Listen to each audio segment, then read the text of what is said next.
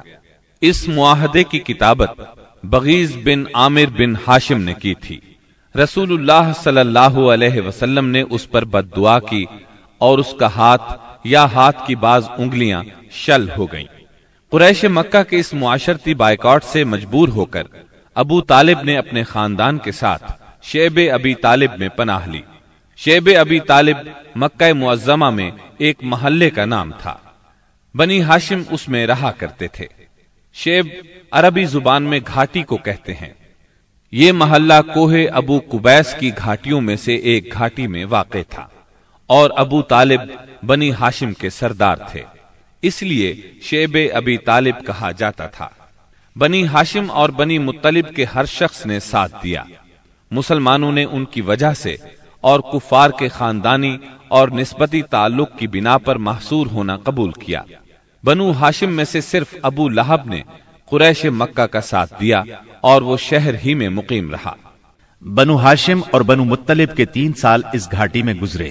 یہ 3 سال اس قدر سخت، تنگ دستی، غربت اور تکالیف کے تھے کہ بھوک کی شدت سے بچوں کے بلبلانے کی آوازیں راستہ چلتے لوگوں کو سنائی دیتی تھیں، مگر سنگ دل کفار ان چیخوں کو سن کر خوش ہوتے تھے۔ مسلمانوں نے ان 3 برسوں میں درختوں کے پتے اور چمڑے کھا کر پیٹ کی آگ بجھائی۔ سعد بن ابی وقاص رضی اللہ عنہ فرماتے ہیں، میں بھوکا تھا، اتفاق سے رات کے وقت میرا پاؤں کسی چیز پر پڑا، میں نے اس چیز کو اٹھایا اور نکل گیا، مجھے اب تک معلوم نہیں کہ وہ کیا چیز تھی۔ اسی طرح اونٹ کی کھال کا سوکھا ہوا چمڑا انہیں کہیں راستے میں پڑا مل گیا، انہوں نے پانی سے دھو کر اس کو جلایا اور صفوف بنا کر پانی کے ساتھ کھا کر 3 راتیں بسر کی۔ یہ معاشرتی بائیکاٹ اتنا شدید تھا کہ قریش نے کھانے پینے کی اشیاء کا لے جانا بھی بند کر دیا تھا۔ جب کوئی تجارتی قافلہ مکے آتا تو ابو لہب اٹھتا اور اعلان کرتا، کوئی تاجر عام نرخوں پر اصحاب محمد کو فروخت نہ کرے، بلکہ اتنی قیمت بڑھائے کہ وہ چیز ان لوگوں کی قوت خرید سے باہر ہو جائے۔ قریش میں سے بعض لوگوں کے دل ان حضرات کی یہ حالت دیکھ کر کڑتے تھے، کیونکہ وہ ان کے عزیز تھے، چنانچہ ایسے لوگ خفیہ طور پر کھانے پینے کی چیزیں بھیج دیتے تھے۔ ایک دن سیدنا حکیم بن حزام رضی اللہ عنہ اپنی پھوپھی سیدہ خدیجہ رضی اللہ عنہا کے لیے کچھ چیزیں لے کے جا رہے تھے کہ ابو جہل نے راستہ روک لیا اور کہا، اگر تم نے شیب ابی طالب میں غلہ پہنچانے کی کوشش کی تو میں سب لوگوں میں تمہیں رسوا کر دوں گا۔ اتفاق سے اس وقت ابو البختری سامنے سے آ گیا۔ واقعے کی تفصیل سن کر ابو جہل سے کہنے لگا، اگر ایک شخص اپنی پھوپھی کے لیے کچھ غلہ بھیجتا ہے تو تم کیوں رکاوٹ بنتے ہو؟ چنانچہ ابو البختری کی مداخلت کی وجہ سے اسے اپنی پھوپھی کے پاس غلہ بھجوانے دیا۔ غرض ایسی ہی تکالیف اور مصائب کی وجہ سے مکے کے بعض نیک دل لوگوں کو یہ سفاکانہ معاہدہ ختم کرنے کا خیال آیا۔ آخر ہشام بن عمرو کی کوششوں سے زہیر بن ابی امیہ، سیدہ خدیجہ رضی اللہ عنہا کے رشتہ دار مطعم بن عدی، زمعہ بن اسود اور ابو البختری بن ہاشم اور مختلف قبائل کے بعض افراد نے رات کو خفیہ مجلس میں اس معاہدے کی منسوخی کا طریقہ کار مرتب کیا، پھر صبح کو کعبۃ اللہ کے پاس اپنے اپنے حلقے میں جمع ہوئے۔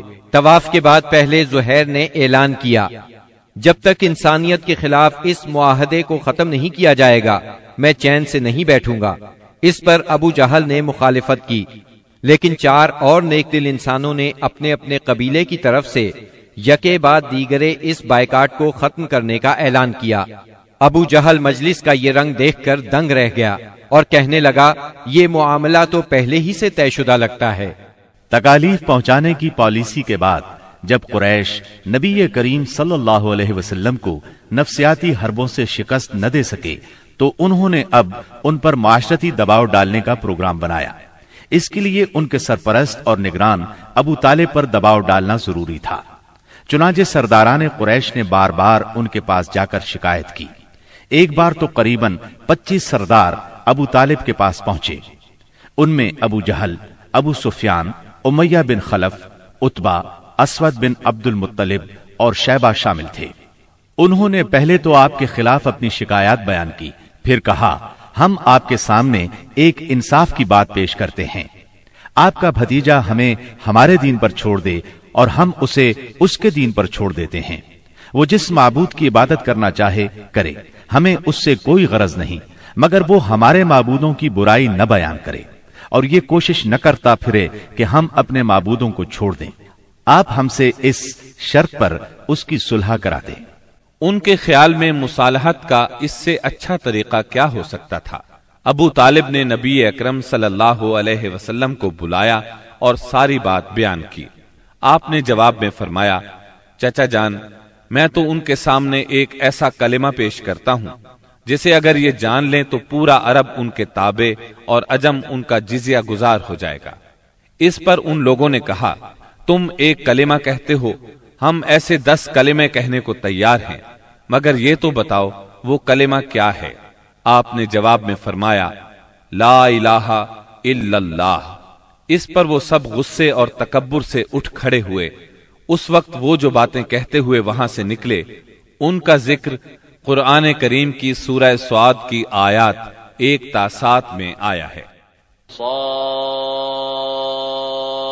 والقرآن ذی الذکر بل الذین کفروا فی عزة وشقاق کم اہلکنا من قبلهم من قرن فنادوا ولا تحین مناص وعجبوا أن جاءهم منذر منهم وقال الكافرون هذا ساحر كذاب أجعل الآلهة إلها واحدا إن هذا لشيء عجاب وانطلق الملأ منهم أن امشوا واصبروا على آلهتكم إن هذا لشيء يراد ما سمعنا بهذا في الملة الآخرة إن هذا إلا اختلاق۔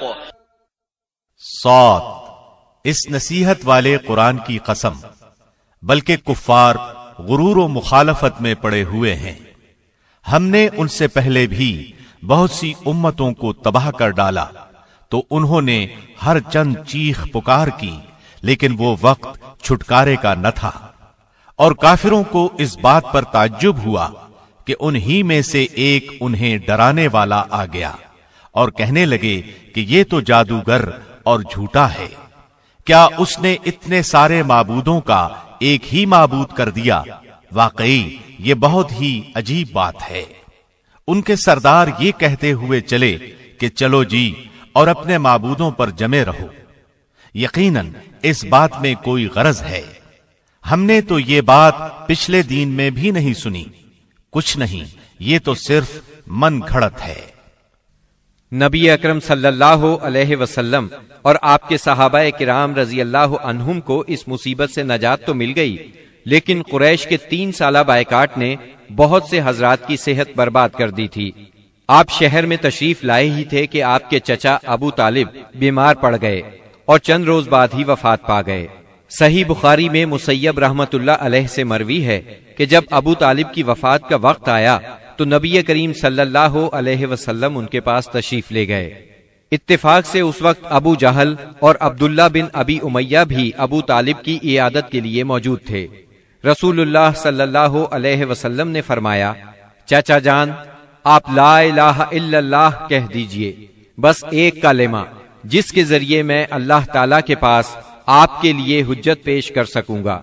اسی وقت ابو جہل اور عبداللہ بن ابی امیہ نے دخل اندازی کی، بولے، ابو طالب، کیا تم اپنے باپ عبد المطلب کے دین سے پھر جاؤ گے؟ یہ سن کر ابو طالب ذرا دیر کے لیے رکے، پھر بولے، میں عبد المطلب کے دین پر مرتا ہوں۔ اس کے بعد ابو طالب نے آپ کی طرف دیکھا اور کہا، میں کلمہ شہادت کہہ دیتا، لیکن قریش کہیں گے کہ ابو طالب موت سے ڈر گیا۔ یہ سن کر آپ نے فرمایا، میں آپ کے لیے مغفرت کی دعا کرتا رہوں گا جب تک اللہ مجھے ایسا کرنے سے منع نہ کر دے۔ اس پر سورہ توبہ کی آیت 113 نازل ہوئی۔ ما كان للنبي والذين آمنوا أن يستغفروا للمشركين ولو كانوا أولي قربى من بعد ما تبين لهم أنهم أصحاب الجحيم۔ نبی اور اہل ایمان کے لیے درست نہیں کہ مشرکین کے لیے دعائے مغفرت کریں، اگرچہ وہ قرابت دار ہی کیوں نہ ہوں، جبکہ ان پر واضح ہو چکا ہے کہ وہ جہنمی ہیں۔ جناب ابو طالب کی وفات کے چند روز بعد سیدہ خدیجہ رضی اللہ عنہا نے انتقال فرمایا۔ آپ اپنے شفیق چچا کی وفات کے صدمے سے ابھی سنبھلے بھی نہیں تھے کہ سیدہ خدیجہ رضی اللہ عنہا جیسی جانثار اور غم گسار رفیقہ حیات دنیا سے رخصت ہو گئیں۔ ان کی وفات نبوت کے 10ویں سال ماہ رمضان میں ہوئی۔ اس وقت ان کی عمر 65 برس تھی۔ رسول اللہ صلی اللہ علیہ وسلم کا ارشاد ہے، جس وقت لوگوں نے میرے ساتھ کفر کیا وہ مجھ پر ایمان لائیں، جس وقت لوگوں نے مجھے جھٹلایا انہوں نے میری تصدیق کی، جس وقت لوگوں نے مجھے محروم کیا انہوں نے مجھے اپنے مال میں شریک کیا، اور اللہ نے مجھے ان سے اولاد دی اور دوسری بیویوں سے کوئی اولاد نہ دی۔ ان کی میت خود آپ نے قبر میں اتاری۔ اس سال کا نام خود آپ نے عام الحزن رکھا۔ یہ نام تاریخ اسلام کا جز بن گیا۔ جناب ابو طالب اور سیدہ خدیجہ الکبریٰ کی وفات کے بعد کفار مکہ اور بھی زیادہ دلیر ہو گئے، پہلے سے زیادہ آپ کو تنگ کرنے لگے، یہاں تک کہ آپ کا گھر سے نکلنا بھی مشکل ہو گیا۔ ابو طالب کی وفات پر ابو لہب بنو ہاشم کا سردار بنا۔ شروع ہی میں اس نے اعلان کر دیا کہ آپ اپنے اقوال اور اعمال کے ذمہ دار ہیں۔ یہ اعلان گویا آپ کو برادری سے خارج کر دینے کے برابر تھا کہ جو چاہے آپ کو معاذ اللہ قتل کر دے، قبیلہ آپ کی حمایت نہیں کرے گا۔